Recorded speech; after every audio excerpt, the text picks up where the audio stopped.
Pag heavy kat ang eksena, syempre asahan na nating may iyak ang magaganap.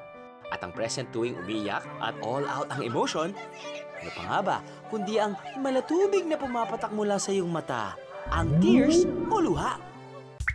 O diba, simpleng-simple ang pagpatak, pero alam nyo bang ang proseso ng pagluha ay rock? Kaya get your tissues ready, because this is gonna be a tearful segment. I mean, ang pag-iyak ay parte na yan ng pagiging emotional nating humans.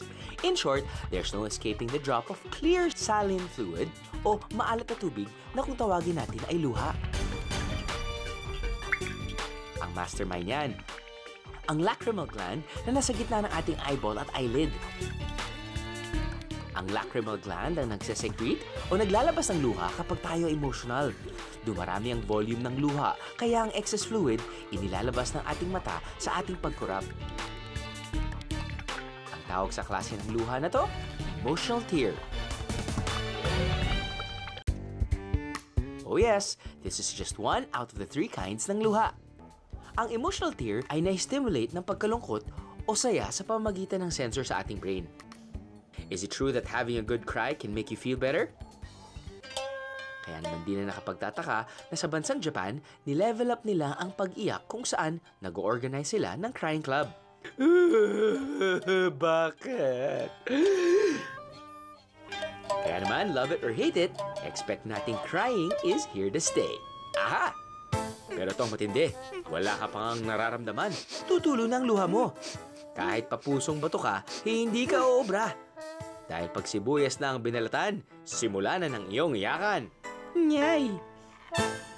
Dito pumapasok ang second type of tear, the reflex tear. Ang reflex tear ay luha na dala ng pagka-irritate ng mga mata. Ang purpose nito, protektahan ang ating mata sa harsh irritants gaya ng onion, usok, pati na ang alikabok. Tuwing may irritation, pinapadala ito ng sensory nerves ng cornea sa ating brainstem at pagka-receive ng brainstem, magpapadala ito ng hormone sa glands ng ating eyelids na siyang nagpo-produce ng luha para matanggal ang irritating substance. O diba? Kaya maluha-luha ka man, happy ka naman na protected ang iyong eyes.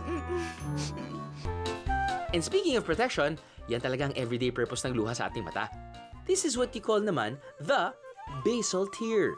Ito ang constant tear which keeps our eyes from drying up na nakasisira ng ice.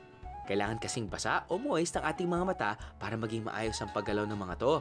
Ang luha, talaga namang full of wonders and amazing stories.